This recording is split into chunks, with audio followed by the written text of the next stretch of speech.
환영합니다. 좋아요, 구독, 알림 설정까지.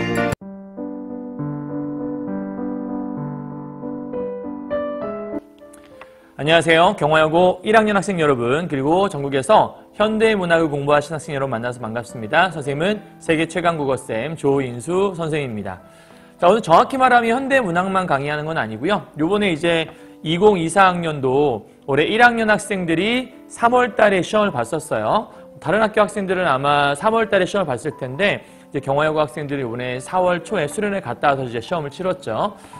이번 시험 볼 때 선생님이 이번 학기 때 지금 방과후 수업으로 현대문학 강의를 하고 있기 때문에 이제 이번 모의고사에서 현대문학 파트 어떻게 문제 풀었는지도 궁금하기도 하고, 여러분 이제 해결했던 방식이 선생님이 설명했던 거랑 어떻게 또 관련이 있는지, 내가 잘 풀어냈는지, 문제는 맞췄지만 이 작품에 대해 내가 잘 이해했는지, 이런 것들 점검해 본 차원에서 이 강의를 찍게 됐고요. 혹시라도 이 시를 통해서 또 이 시가 요런 문제로만 나오는 건 아니고 또 다른 형태로 문제를 출제가 될 수도 있고 또 학교 시험에서 또 인용할 수도 있는 거니까 여러분 이번 기회에 좀 제대로 정리할 수 있도록, 특히 이번에는요 김기택의 초록이 세상을 덮는다라는 작품에 대해서 이제 문제가 나왔었는데, 요게 이제 가번으로 나왔었고 나번이 두압육과라고 하는 고전시가가 묶였죠. 보통은 현대시 두 편이 묶이긴 하는데 요즘 추세상, 근데 이제 점점 융합이 돼가는 차원들도 좀 있었기 때문에 현대시하고 고전시가 묶이는 이런 형태도 사실 예전에 많이 있었거든요. 예전에는 현대시 두 편, 고전시가 한 편, 이렇게 해서 세 개를 묶기도 했었는데요.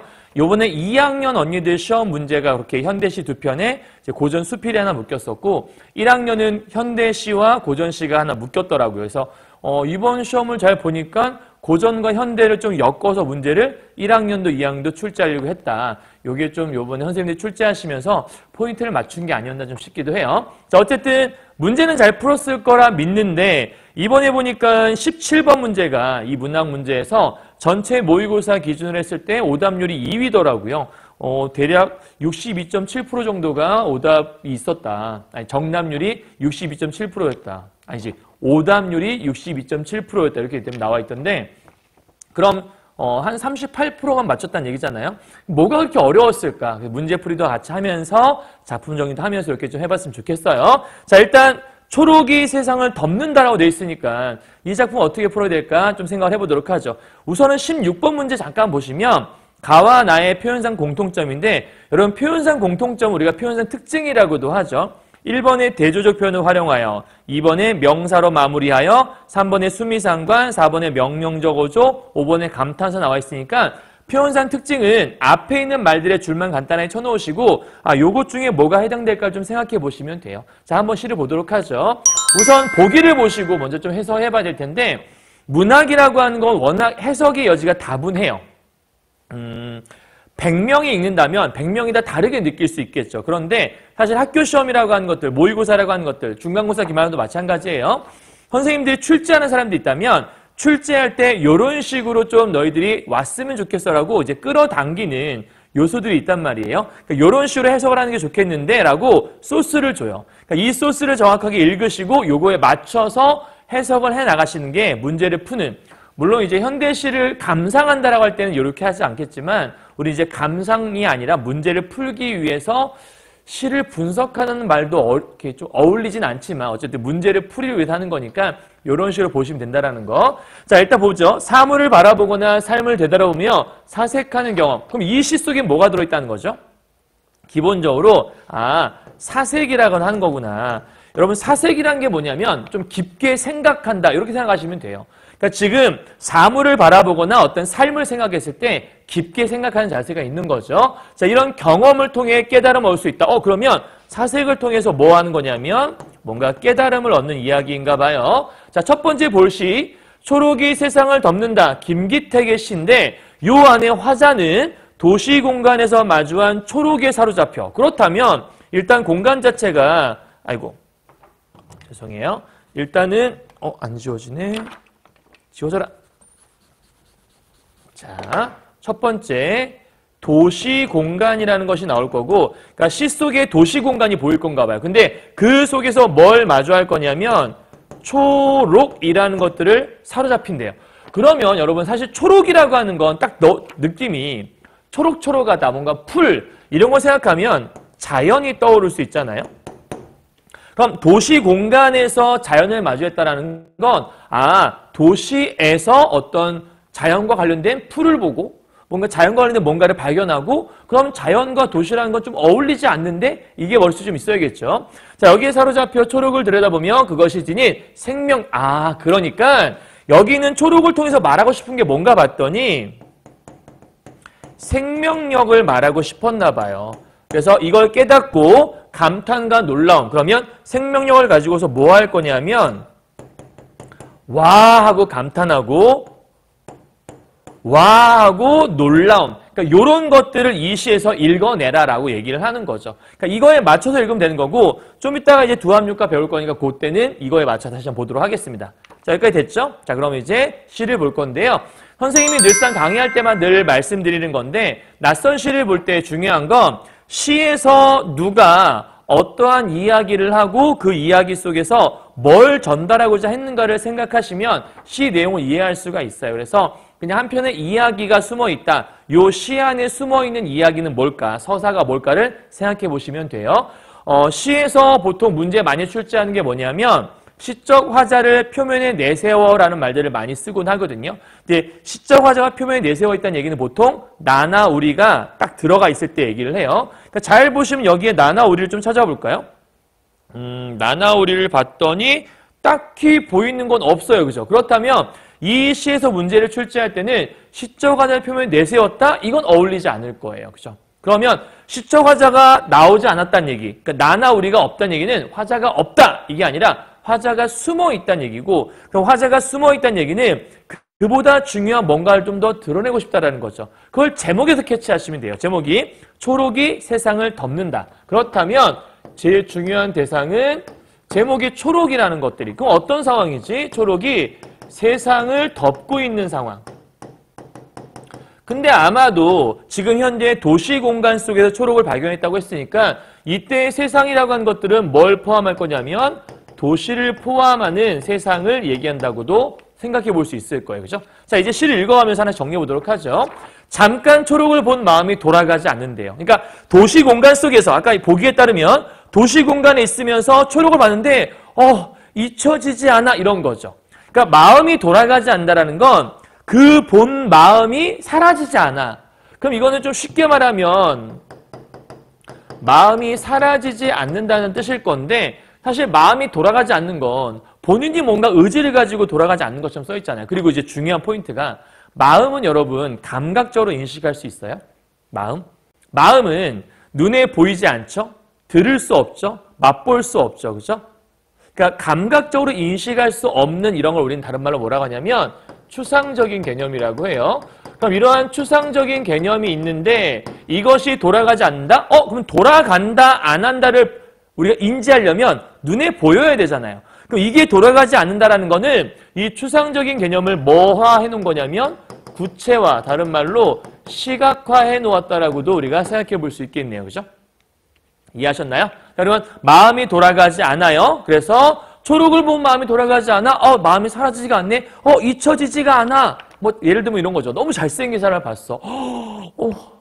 밤에 가서 막 꿈에서도 계속 생각이 나. 이게 생각이 사라지지 않네? 뭐 이런 거라 볼 수 있겠네요. 자, 초록이에 붙잡힌 마음, 요거 돌아가지 않는 그 붙잡힌 마음이 초록이에부터 바람의 세차게 흔들리는 마음이, 그럼 여러분 보세요. 초록이에 붙잡힌 마음인데 초록이에 붙잡힌 어떠한 마음이?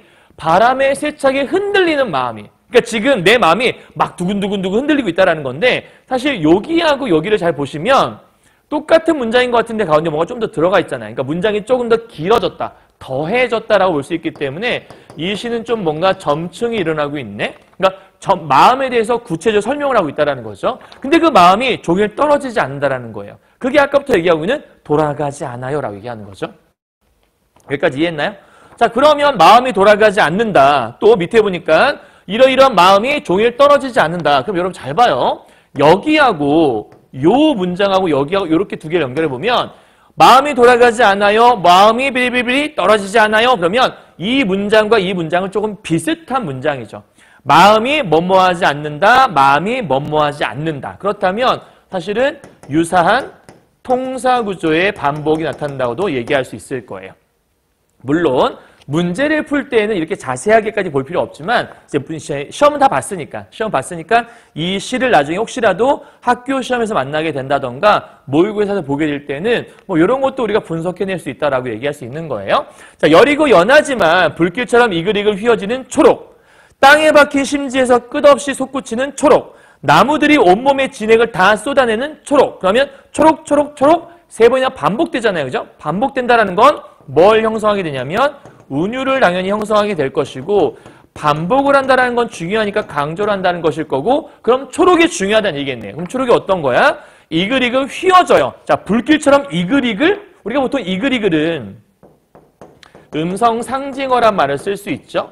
근데 이글이글의 특징이 뭐냐면 뭔가 타오르는 느낌 있잖아요. 막 불길이 이글이글 솟구친다, 쏟아낸다. 그럼 이거는 뭔가가 멈춰있는 느낌보다는 뭔가 막 차오르고 막 넘쳐 흐르는 뭔가 좀 역동적인 모습을 볼 수 있죠. 그죠? 자, 우리 아까 뭐라 그랬냐면 보기 속에서 도시 공간에서 이 초록을 통해서 생명력을 볼 수 있다 얘기했었죠. 자, 생명력이라고 하는 건 넘쳐 흐르는 생명력이란 말이 좀 어울릴 수 있잖아요. 그러니까 여기서 말하는 이 이글이글 솟구치는 쏟아낸다는 말은 뭘 보여줄 수 있냐면 세 개를 싹 다 묶어서 일종의 역동적 이미지를 드러낼 수 있고, 이 역동적 이미지라 함은 뭐랑 연결될 수 있어요?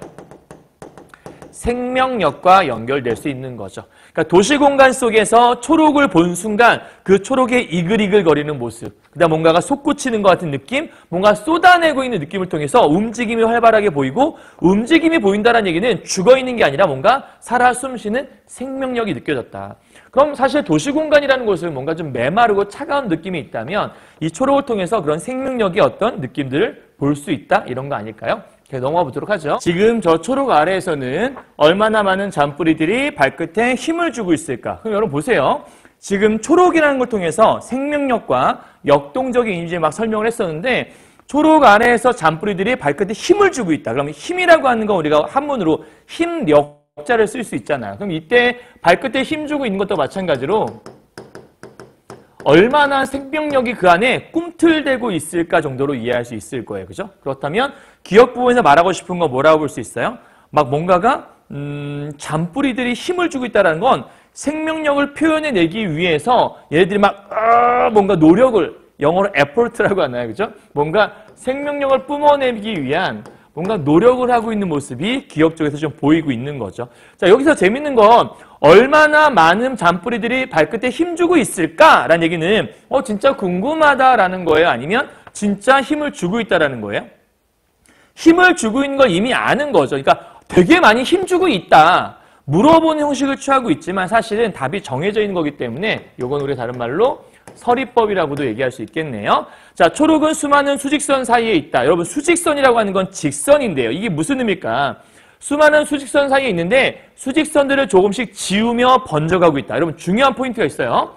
초록이 수직선을 지우잖아요. 그러면 같은 느낌을 갖고 있다면 초록이 수직선을 지울 이유가 없어요. 그죠? 그럼 수직선을 지운다라는 건 초록과 수직선은 느낌이 반대란 뜻이죠. 그리고 얘를 번져가고 있는데 직선과 사각에 밀려 꺼졌다는 얘기는 직선과 사각이 초록을 밀어내는 존재라는 거죠. 즉 반대 입장이 있다는 건데 잠깐 꺼졌다가 다시 살아났다는 얘기는 야, 얘 진짜 뭔가 생명력이 쉽게 꺼지지 않는 끈질긴 생명력을 갖고 있구나. 다시 말해서 강인한 생명력을 갖고 있구나. 이렇게 해석할 수 있겠네요. 그렇다면 여기 있는 수직선이나 직선과 사각은 이미지상 이 초록에 비해 마이너스 이미지를 가지고 있는, 정확히 얘기하면 아까 우리 보기에 따르면 여기는 수직선이라는 게 바로 도시공간, 다른 말로 도시 문명을 상징하는 말이겠고 얘 역시도 이러하겠구나라고 짐작해 볼 수 있을 거예요. 그죠?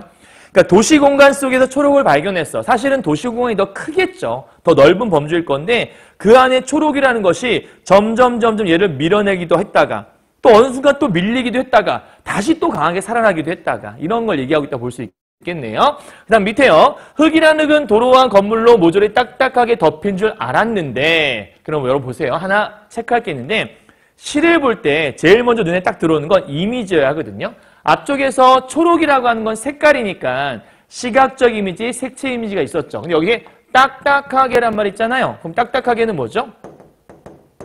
촉각적인 이미지가 있죠. 근데 딱딱하게라는 것들은 뭔가 이 도로와 건물이 얘를 다 덮고 있다? 그러면 초록이 나오지 못하게 만드는 게 도로와 건물이겠죠? 따라서 도로와 건물도 여기는 도시를 상징할 수 있는 것이 아닐까.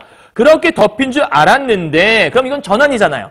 야, 난 네가 되게 예쁜 줄 알았는데, 예쁘다? 그럼 좀 이상하잖아요.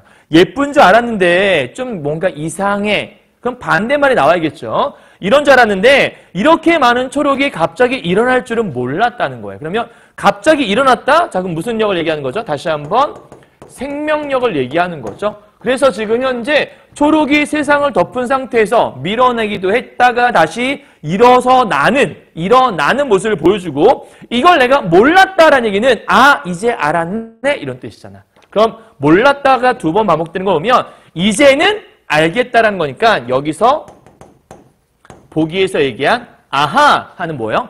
깨달음을 알게 되었다. 혹은 감탄과 놀라움에 대한 얘기가 바로 여기라고 볼 수 있을 거예요. 그죠? 이해하셨나요? 그러니까 몰랐어.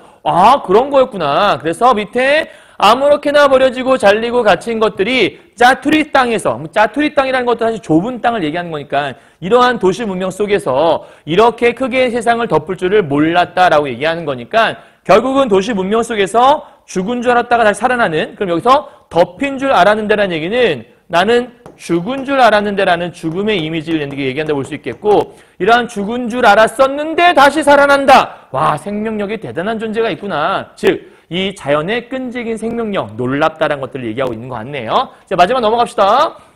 A 파트네요. 문제 속에 있는 것 같아요. 콘크리트 갈라진 틈에서도 솟아나고 있는, 여러분 아까부터 뭔가가 솟아나고 살아나는 것들은 생명력과 연결됐던 거고, 그 생명력들은 다 자연과 연결됐잖아요. 그렇다면 콘크리트 갈라진 틈에서, 그럼 콘크리트는 우리가 당연히 도시 문명 상징할 수 있겠네요. 그죠?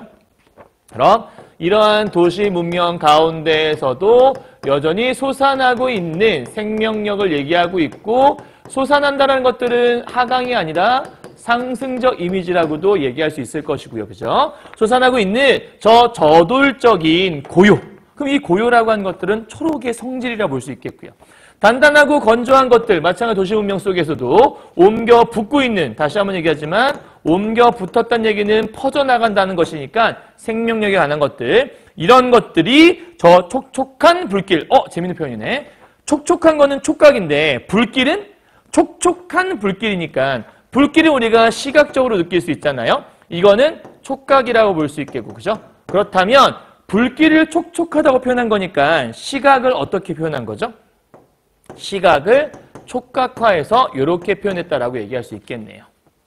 이해했어요? 자, 그러면 지금 A 파트 잘 보시면 이렇게 솟아나고 있는 고요, 이렇게 옮겨붙고 있는 불길, 그렇다면 이 두 개 싹 다 묶어서 우리 아까 썼던 문장 구조가 비슷한 거니까 유사한 통사 구조의 반복이라고 얘기할 수 있겠고, 선생님이 그 강의 때마다 얘기하는 유통반이라고 줄여서 얘기하는 그 파트고요.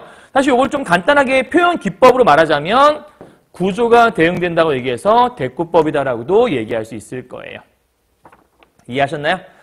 되게 어려운 시는 아닌데 처음 보면 무슨 말 하는 거지? 뭘 읽어내야 되는 거지라고 모를 수가 있어요. 그래서 읽으시면서 보기에 따르니까 도시 문명 속에 살고 있으면서 모든 게 메마르고 좀 딱딱하고 죽어인 줄 알았는데 거기서 만난 초록, 너무나 강인한 인상의 초록. 왜? 걔가 너무 강인한 생명력을 갖고 있었고 그 초록이라는 것들이 그냥 사그라들고 죽어버리는 것이 아니라 죽은 줄 알았는데 또 살아나고 죽은 줄 알았는데 살아나고 하는 그 끈질긴 생명력을 뭐하기 위한 거. 와, 대단해요라고 뭐 하는 거겠어요? 예찬하는 시였구나라고 정리하시면 어렵지 않을 거예요. 이해하셨나요? 여기까지 여러분? 다 했죠? 자, 재밌는 표현 또 하나요. 불길이라고 끝났어요. 학교 시험에 이런 것들 나올 수 있을 텐데 명사로 끝나는 걸 우리는 뭐라고 하냐면 명사형 종결이라고 얘기할 수 있거든요. 그럼 명사형으로 종결이 일어나게 되면 사람들은 거기에 집중을 하게 돼요. 예를 들어서 촉촉한 불길이 있다 이렇게 써있지 않고 촉촉한 불길. 그럼 이제 사람들은 뭘 보게 돼요? 그 불길에 집중을 하게 되는 거거든요. 그때 우리가 뭐라 하냐면 정서에 뭐가 나타난다? 집약, 다른 말로 시상의 집약이 나타난다는 말을 여기다가 이렇게 쓸 수가 있어요. 여기까지 이해하셨나요? 오케이? 그럼 정리 한번 해보죠. 이것만은 꼭꼭꼭이에요.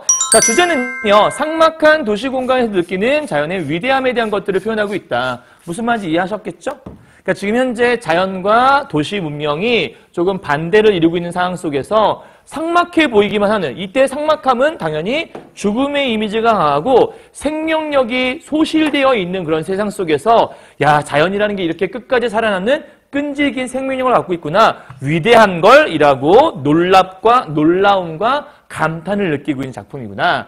유사한 통상연복, 여러분 이건 이제 외우라고 해드리는 게 아니에요. 이렇게 적어드리면 이걸 보면서 시에서 어디였더라? 찾아내는 게 공부예요. 여러분 알았죠? 외우는 게 아니에요. 유사한 통상연복 어딘지 기억나세요? 맨 마지막 부분에 있었죠? 찾아보세요. 다양한 감각적 이미지, 촉각 어디 있었죠? 촉각? 딱딱한 있었고 촉촉한 있었죠. 시각 어디 있었죠? 색깔이 있었죠. 여기는 안 썼지만 여러분 시각적인 이미지가 있으면 시험에서는 색채 이미지라는 말도 시험에 나올 수 있으니까 체크하시는 게 좋아요. 다음 공감각적 어디 있었죠? 아까 시각을 촉각화했다는 부분이 있었죠. 그걸 공감각이라고 하고 다른 말로는 감각의 전이라고도 표현하죠. 그 다음 대립적 시호 뭐예요? 도시 문명과 자연 혹은 이 자연은 초록으로 대변할 수 있는데 요 두 가지가 서로 반대를 이루었죠. 그죠? 왜? 여긴 생명력이 없는, 아까 죽음으로 덮인 공간, 여기는 생명력이 살아나는 공간. 다음 명사형 연결 어디 있었죠? 맨 마지막에 초록이라는 게 있었죠. 초록 맞나? 불길이 있었네요. 미안해요. 그 다음에 서리법 아까 어디 있었는지 기억나세요? 서리법? 얼마나 많은 잔뿌리들이 발끝에 힘주고 있을까라는 얘기는 진짜 궁금한 게 아니라 많이 넘치고 있다. 노력하고 있다. 그죠? 점층법 기억나시죠? 그래서 여기는 5가지들을 이렇게 그냥 적어놓고 아, 다 했다. 이게 아니라 어디에 있는지 확인하는 게 여러분이 공부라는 거 잊지 않으셔야 되겠습니다. 이해하셨나요? 자, 그러면 이제 두 번째 작품으로 넘어가 보도록 하겠습니다.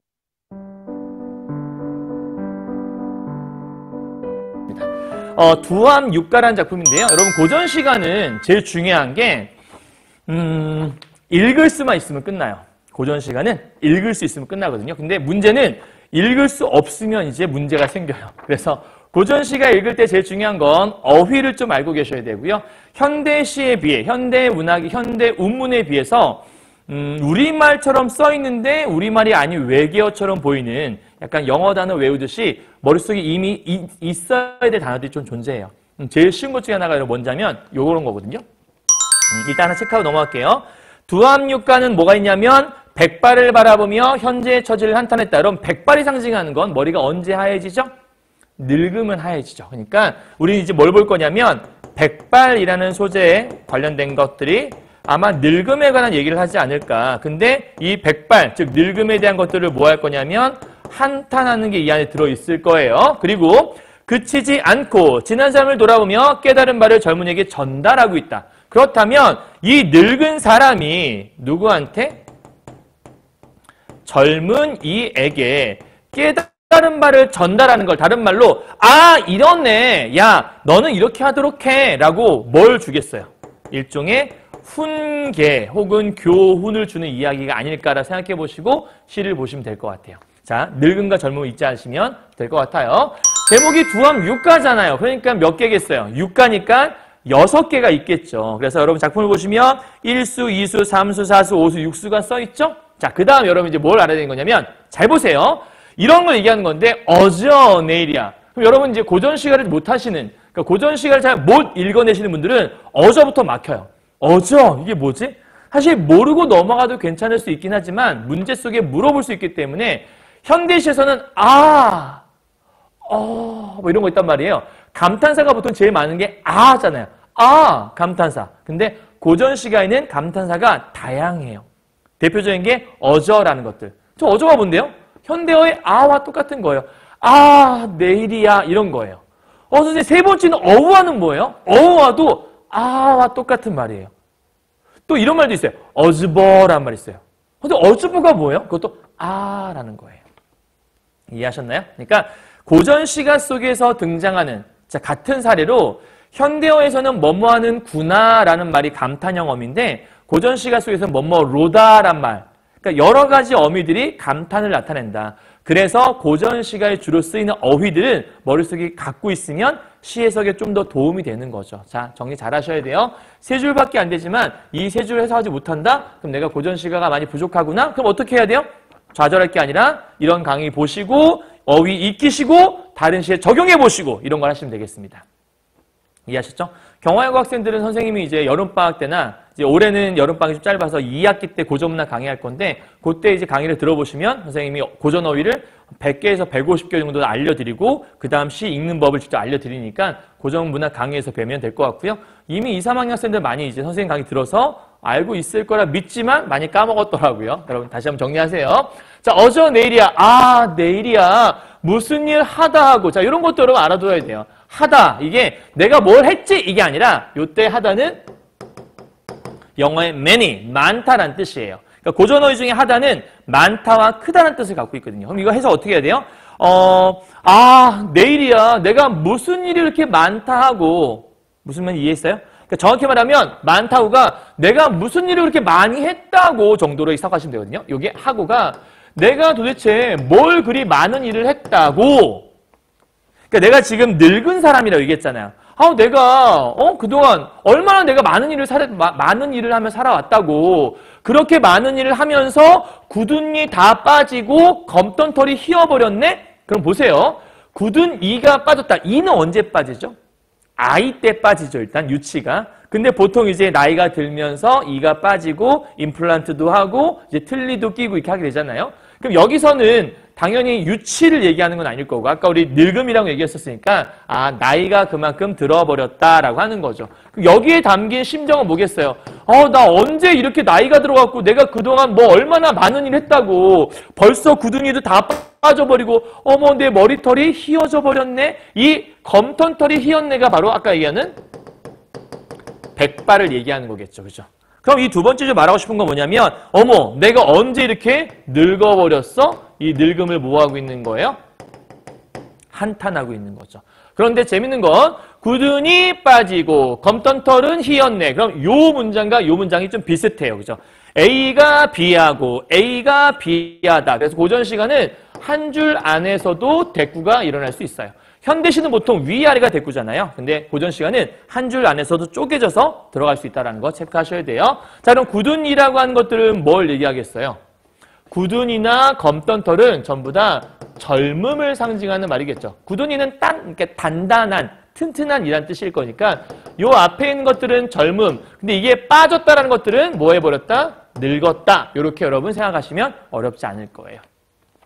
이해하셨죠? 여기까지요? 오케이. 그러니까 지금 내가 무슨 일이 그렇게 많았다고 이게 무슨 말이냐면 요 앞에 생략된 말이 있어. 한 것도 없는데 이런 뜻이야. 내가 무슨 일을 이렇게 많이 했다고 생각해보니까 내가 한 것도 별로 없는데 언제 이렇게 젊음이 늙어버렸지? 다시 한번 소장불노력하고 노대 도상비로다. 어려워하지 말고 뜻 다 주잖아요. 여러분 책에. 그 모의고사 문제집 보기 나와 있죠. 거기 뭐라 나와 있냐면 소장불노력 젊어서 노력하지 않고. 그러니까 젊어서 노력. 그건 젊어서 노력하지 않고 이런 뜻이죠. 다음 노대 늙어서 도상비로다 뭐예요? 상심과 슬픔뿐이로다. 상심과 슬픔뿐이로다. 뭐 이런 뜻인가 봐요. 정확히 뭐 얘기하면. 그럼 결국은 내가 젊어서 노력을 안 하고 이제는 내가 저렇게 늙어버렸구나. 그럼 젊어서 노력하지 않았다라는 게 지금 뭐가 되는 거죠? 후회된다라는 거죠. 결국은 내가 왜 그랬을까라고 하는 상심과 슬픔이라는 감정 그리고 한탄 요 세 가지가 일수에서 말하는 주의 핵심 소재라고 보시면 될 것 같아요. 이해했죠? 자, 내용 무슨 말인지 알겠죠? 내가 도대체 무슨 일을 이렇게 많이 했다고 돌아보니까 한 것도 별로 없는데 언제 이렇게 늙어버렸지? 내가 젊어서 뭔가 노력을 했어야 되는데 노력도 못하고 상심과 슬픔만 가득하네 이렇게 생각하고 있는 거죠. 그러니까 자기 인생에 대해 좀 후회되는 게 있나 봐요. 그죠? 자, 이수가 보죠. 셋, 넷, 다섯이 어제인 듯하고 어릴 때잖아. 20, 20이 얼핏 지났어. 그것도 과거잖아. 30과 40 한 일이 없대. 그러니까 얘는 지금 계속해서 나이는 들었는데 한 게 없다고 자꾸 얘기를 해요. 그죠? 그러면서 50, 60 넘는단 말인가. 내가 벌써 50, 60이 넘어버렸다. 그럼 여러분 내가 한 줄 한 줄 했잖아요. 여기까지 살짝 끊어오면 이 세 가지는 사실은 그래도 젊은 시절을 얘기한다고 볼 수 있을 건데 56을 넘었다는 것들은 내가 언제 이렇게 늙어버렸지라고 해석하시면 좀 더 맞지 않을까요? 물론 이것도 이제 뭐 여기서부터 늙었다고 얘기할 수도 있겠지만 젊은 시절에 내가 한 것도 없다고 얘기했으니까 여기까지를 통으로 묶어서 젊을 때 내가 이렇게 한 일이 없이 어제인 줄 알았는데 언제 이렇게 얼핏 지나갔고 언제 한 일이 없었는데 어머 내가 벌써 56이 넘어버렸네. 선생님도 돌아보니까 어느새 나이가 많이 먹었더라고요. 여러분도 지금 이제 10대 친구들이 많긴 하겠지만 시간 소중하게 아껴 썼으면 좋겠어요. 그냥 진짜 하루하루 막 학교 가서 뭐 잠자고 넘기기도 하는 사람들 많이 있을 텐데 오늘 하루 자면 뭐 무슨 일이 일어날까? 근데 그 시간이 나중에 정말 간절한 시간이 되거든요. 누군가에게 굉장히 소중할 수 있는 시간이니까. 선생님도 하루하루가 되게 모자라거든요. 그 남는 시간 있으면 나 좀 줘요. 알았죠? 선생님 주세요. 자, 늙음. 주지 말고 여러분 열심히 노력하세요. 자, 그 다음에 넘다 말인가 장부의 허다 사업을. 여러분 이때 장부란 말을 언제 쓰냐면 보통은 대장부라고 쓰거든요. 그러니까 장부라고 하는 것들은 우리가 보통 사대부를 그러니까 장부, 그러니까 자기 스스로를 장부로서 내가 뜻을 세웠다 이렇게 얘기하거든요. 근데 이때 허다 사업이라고 하는 뭐냐면 사대부로서 내가 해야 할 사업을 얘기하는 거예요. 일반적으로 사대부가 해야 될 사업이라는 건 6글자로 우리가 어떻게 설명하냐면 유교적 가치관이라고 설명합니다. 가장 쉬운 두 가지 사례가 충과 효를 얘기할 수 있을 거예요. 뭐 예전 말에 뭐 사단이라고도 얘기할 수 있는 뭐 여러 가지 것들이 있겠지만 유교적 가치관, 선비로서 사대부로서 지켜야 될 뭐 왕에 대한 충성이라든지 부모에 대한 효라든지 이런 것들이 얘가 말하는 내가 꼭 해야 될 일들. 근데 이런 것들 내가 못다하고 뭐 했다? 늙어버렸다라고 하는 거죠. 그러면 늙었느냐라는 것들은 내가 어쩌다 이렇게 늙어버렸지? 라고 하는 뭐뭐 했느냐라는 게 바로 영탄법을 나타내는 감탄형 어미라고 볼 수 있어요. 아까 얘기했잖아요. 현대시에서 뭐뭐 하는 구나라는 말이 이런 식으로 느냐라는 말로 나오기도 한다고. 그렇게 잘 알아두시면 될 것 같아요. 그럼 결국은 내가 해야 할 일들은 장부의 허다 사업이었는데 내가 어린 시절이 어제인 줄 알았더니 언제 시간이 이렇게 흘러버렸고 이런 것들을 이루지 못한 채 56이 넘어버린 상황을 얘기하는 거죠. 됐나요? 다음이요. 생원이 무엇인가? 급제도 헛일이니. 그럼 여러분 보세요. 생원이라고 하는 것들은 일단 기본적으로 작은 벼슬 정도로 생각하시면 될 것 같은데 생원이 무엇인가라는 얘기는 생원이 중요한 거야, 중요하지 않은 거야? 의미상 봤을 때는 중요하지 않아 이런 얘기잖아요. 그러니까 생원이 뭐라고 급제도 헛일이다. 그럼 결국은 저기서 말하는 생원과 급제라고 하는 것들은 다 필요 없는 중요하지 않은 것들 이렇게 볼 수 있지 않을까 싶어요. 그죠? 그러니까 쉽게 말하면 생원이 무엇인가라는 얘기는 생원이 무슨 소용이며 장원급제도 헛일 다 허무하다 이렇게 얘기할 수 있겠네요. 자, 밭 갈고 논 매더면 가정법인데 가정법이죠. 내가 밭 갈고 논을 매었더라면 설마 한들 배고프리? 내가 아마 그런 벼슬에 매달리지 않고 밭을 갈고 논을 맸더라면 이제 배고프지 않을 텐데 이런 거잖아요. 그죠? 여러분 선생님 요거 많이 강의할 때마다 얘기하는 건데 고전시가 속에서 리, 랴, 가, 고, 냐 라고 한 요 5개의 어미로 끝날 경우에 100%는 아니지만 많은 경우에 이건 이제 기본적으로 의문형 어미거든요. 뭔가 물어보는 말들인데 이러한 5개의 어미가 들어가는 의문형 어미일 경우에 실제 물어보는 의미보다는 이미 답이 정해져 있는 케이스가 되게 많아요. 정해진 그러니까 답이 정해져서 대답을 요구하지 않는 물음. 그럼 머릿속에 딱 떠오르는 거 하나 있죠. 설, 그쵸. 설의가 떠오를 거예요. 그죠? 그러니까 이런 경우는 설의법인 경우가 많다. 그래서 설마 한들 배고프리라는 얘기는 무슨 법이에요? 설의법에 대한 얘기를 하고 있다는 거예요. 이해하셨나요? 자, 그러면 설마 한들 배고프리가 무슨 말이야? 내가 차라리 그때 벼슬에 매달리지 않고 차라리 열심히 밭 갈고 논 맸으면 배고프지 않았을 텐데 그러면 나는 현재 배고파. 그럼 이런 얘기네요. 나이는 나이대로 들었는데 집은 너무 가난해서 먹을 것조차도 없는 그러한 현재의 모습인가 봐. 그런 자신을 생각하니 차라리 그때 농사라도 지을 걸이라고 지금 후회하고 있는, 그죠? 후회하고 있는 모습. 그래서 이제야 아무리 애달파한들 안타까워한들 몸이 늙어 못하올세. 이제는 늙어서 아무것도 할 수 없다라고 얘기하고 있는 거죠. 그러니까 차라리 과거에 그렇게 할 거리라고 과거에 대해서 후회하고 있는 모습이 있다고 얘기할 수 있겠네요. 자, 너희는 젊었느냐? 그럼 여러분 아까 얘기했던 젊은이에게 훈계한다고 했으니까 이 너희는 젊은이들을 얘기하는 것일 거고 너희는 젊으니 나는 이미 늙었구나. 그럼 이건 화자겠죠. 그러면 이렇게 둘이 서로 대조가 되겠네요. 너희는 젊었느냐? 나는 이미 늙었구나. 그래서 젊다고 믿지 마라. 무슨 얘기죠? 야, 젊다고 그거 너무 믿지 마. 무슨 얘기야? 너도 금방 뭐해? 늙어. 저주를 하는 건 아니에요. 젊다고 믿지 마라. 왜? 나도 예전엔 젊었었어. 그러니까 너희 지금 젊다고 허송세월 보내지 마라. 그냥 시간 대충 보내지 마라. 나도 한땐 젊었었다. 그런데 젊어서 흐느적. 여러분, 흐느적은 막 이게 아니잖아요. 그죠? 늘어진 모습이 흐느적이니까.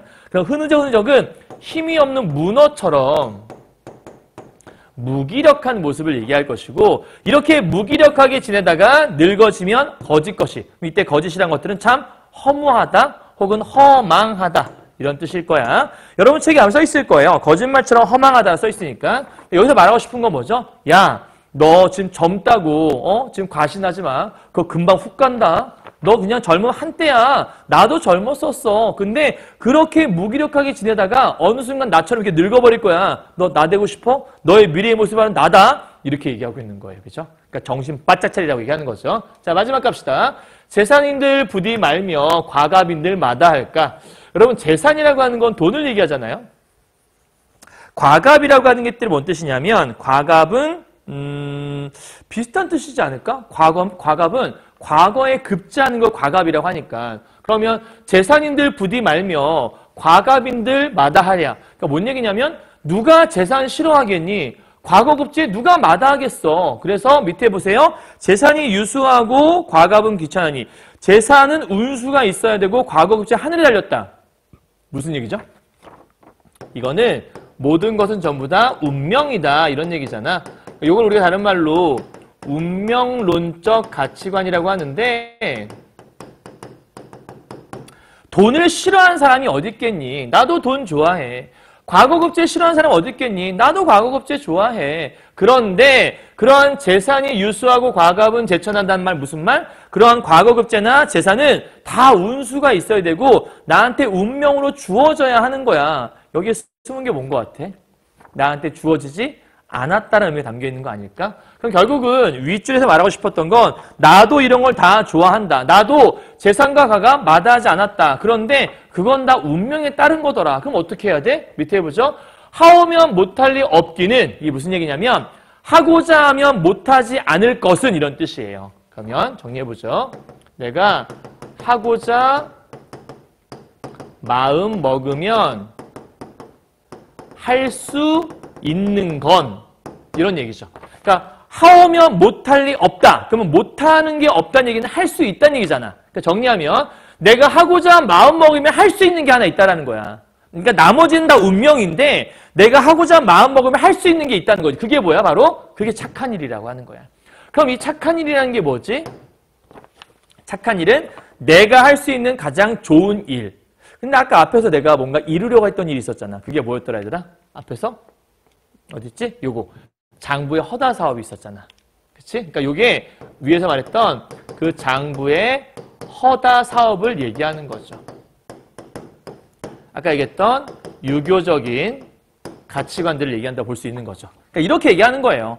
내가 젊은 시절 때 유교적 가치관, 이건 내가 하고자 하면 못 이루지 않을 것들이었어. 그러니까 그것을 위해서 내가 열심히 노력을 했어야 돼. 근데 그런 것들은 제껴두고 헛된 것에 집착해서 하루하루 살았다라는 거야. 근데 그렇게 집착해서 살았던 것들은 전부 다 하늘의 운명에 달린 것들이라 내 맘대로 되지 않더라. 그럼 나는 내 맘대로 할 수 없는 운명적인 것들에 매달려서 젊음을 보낼 게 아니라 그 젊은 시절에 내가 할 수 있는 이러한 착한 일들에 매달렸어야 하는데 라고 후회하고 있는 거죠. 이해하셨어요? 그러니까 지금 어떤 의미인지 알겠죠? 얘는 아마도 그 충과 효를 비롯한 사대부로서 해야 될 일들을 했어야 한다라고 지금 후회하는 것 같아. 왜냐하면 그것들을 이루지 못했던 것 같으니까. 마음만 먹으면 할 수 있었는데 그쪽으로 마음을 안 먹고 쓸데없는 데 마음을 먹었던 거지. 근데 그 쓸데없는 것들은 내 힘으로 할 수 없고 다 운명에 달린 것들이었으니까. 왜 돈이나 권력은 내가 노력한다고 무조건 다가오는 것들은 아닐 수 있잖아요. 그죠? 그래서 밑에요. 내 몸이 못하고서 너희더러 하라기는 그런 거잖아. 야, 내가 못했는데 너희한테 하라는 게 좀 민망하긴 하다 이런 의미 아니겠어요? 내 못하여 애달프니 그러니까 뭔 얘기죠? 내 몸이 못하고 너희한테 하라기는 좀 그렇긴 한데 그래도 내가 못해서 너무 안타까우니까 너네는 꼭 해라 이런 얘기죠. 그러니까 너희는 꼭 하여라라고 뭐 하고 있는 거죠? 내가 못했으니까 너희는 꼭 하라고 명령형 어미를 사용해서 강하게 권유를 하고 있는 거죠. 그죠? 그러니까 지금 명령형으로 돼 있지만 강하게 추천하는 거예요. 내가 사실은 못했어. 그러니까 나도 못한 주제에 너희한테 뭐라 하긴 좀 그렇긴 한데 그래도 너희만큼은 내가 못해서 안타까운 걸 느끼게 하고 싶지 않으니까 너희는 꼭 했으면 좋겠다. 그래서 청년 때 안 하면 늙은 후에 또 내 대리. 이건 저주다. 그죠? 야, 청년 때 니네 안 하잖아? 그러면 너의 미래가 바로 나다. 나 보이니? 너 나처럼 될래? 이렇게 얘기하는 거야. 이해했죠? 자, 그렇다면 이 시에서 말하고 싶은 건 결국은 젊은 시절 때 꼭 했어야 하는 것들을 하지 못했던 한 화자가, 그렇죠? 헛된 것에 매달려서 운명적으로 주어질 수밖에 없는 헛된 것들에 매달려서 내가 하고자 뜻을 세우며 할 수 있었던 정말 중요한 것들을 하지 않았기 때문에 젊은이들에게 이건 꼭 해라라고 권유하고 있고 교훈을 주고 있는 약간 조금 추천하고 있는 그런 시라고 볼 수 있겠다. 이해했나요? 자, 정리 한번 해보죠. 주제는요, 젊은 날에 대한 회의라고 볼 수 있겠고요. 젊은이에 대한 당부를 하고 있는 작품이다. 라고 정리하시면 되고요. 그 다음에 요 안에 영탄법 기억나요? 어디? 일단 감탄사, 아까 처음에 어저, 어우와 이런 말도 있었잖아요. 감탄사라든지 감탄형 어미 아까 있었죠? 뭐뭐 느냐 이런 말도 전부 다. 뭐 노라 이런 것도 전부 다 영탄형 어미예요. 색채 대비라고 하는 것들, 색채 대비가 어디 있을까? 혹시 알겠어? 아까 앞에 설명 일부러 안 했는데 혹시 알겠어요? 앞쪽 가시면 제일 처음에 굳은 이가 있죠. 이는 무슨 색깔이에요? 흰색이잖아, 이가. 그죠? 검던 털은요? 검은색이죠. 흰색과 검은색은 뭐가 돼요? 색채 대비가 될 수 있죠. 이런 것들 찾을 수 있으면 더 잘하시는 거고요. 그다음 대구법 아까 설명했었고 서리법도 아까 설명했네요. 그다음에 감탄사는 왜 쓰는 거라고 정서를 집약해 준다라는 거. 그다음에 대립적 시어, 늙음과 젊음이라는 것들을 대립하고 있는 것도 있다라는 거. 체크하시면 어렵지 않았을 거예요. 되셨죠? 자, 그럼 이제 문제 한번 보도록 할까요? 16번 문제 보니까요. 가와나의 표현상 특징이에요. 여러분 대조적 표현인데 아까 가번 같은 경우에도 그 초록과 도시운명과 자연을 대조한 게 있었잖아요. 방금 본 시에도 늙음과 젊음을 대조한 게 있었잖아요.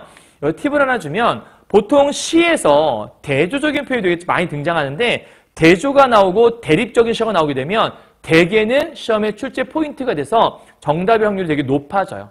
이게 많은 문제에서 좀 등장을 하고 있는 거기 때문에 알아두시면 나쁘지 않을 거고 이런 대조적 표현 나오게 되면 얼른 시에서 찾아봐요. 되게 잘 보일 수 있을 거예요. 그러니까 정답은 아마 1번이지 않을까 싶어요. 다음 두 번째, 일부 시를 명사로 마무리했다.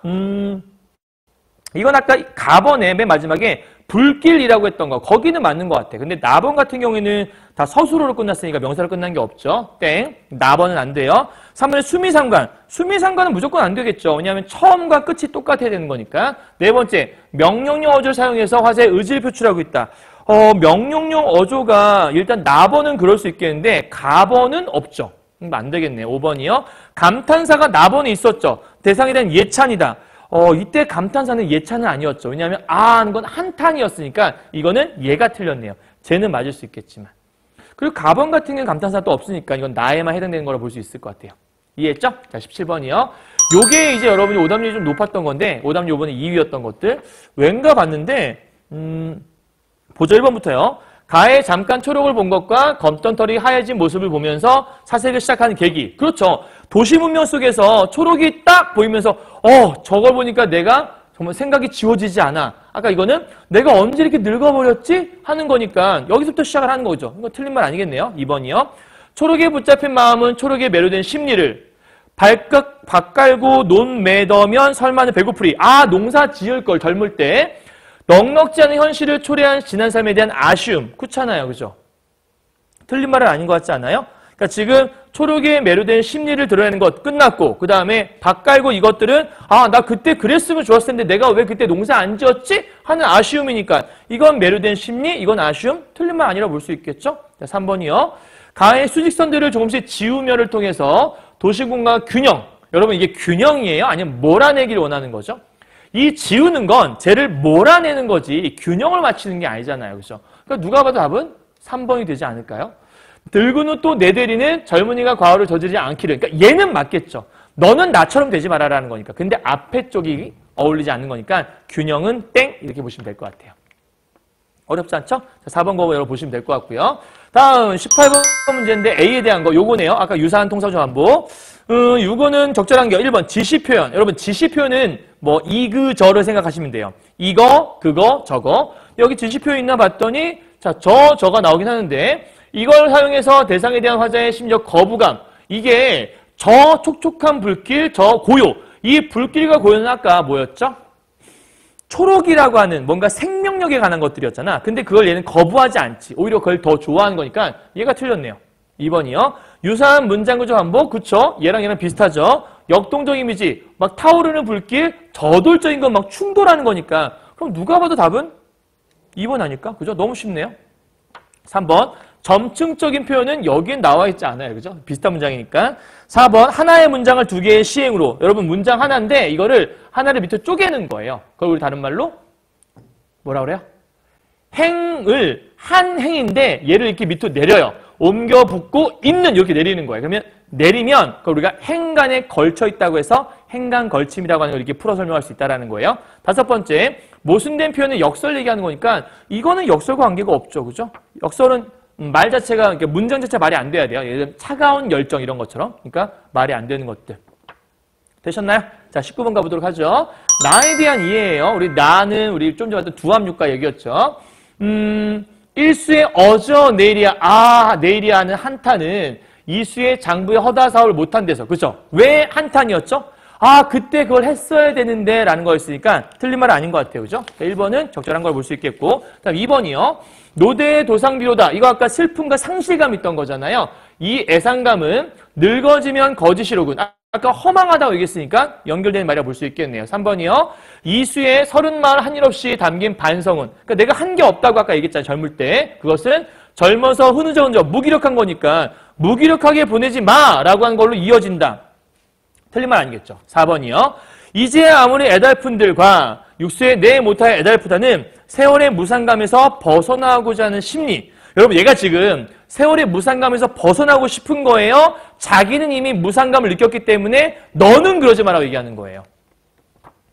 두 번째죠. 그죠? 그러니까 본인 스스로 벗어나려는 의지는 없어요. 얘는 이미 난 망했어. 내 인생은 이미 끝났어. 근데 너만은 그러지 말라고 추천을 하는 거지 자기 스스로가 여기서 벗어나려고 노력하는 모습은 나와 있지 않죠. 그러니까 답은 4번이 제일 적절하지 않을까.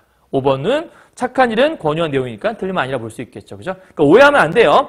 허무함을 느꼈다고 해서 이제 벗어나려고 하는구나. 그건 내 생각인 거고 여기서는 이 허무함을 잊어보고자 이런 게 없잖아요. 그냥 내가 잘못했고 나는 이미 이렇게 했지만 너만큼은 그러지 말아라 하는 거니까 이런 마음은 없다. 기억하시면 돼요. 마지막 20번 문제요.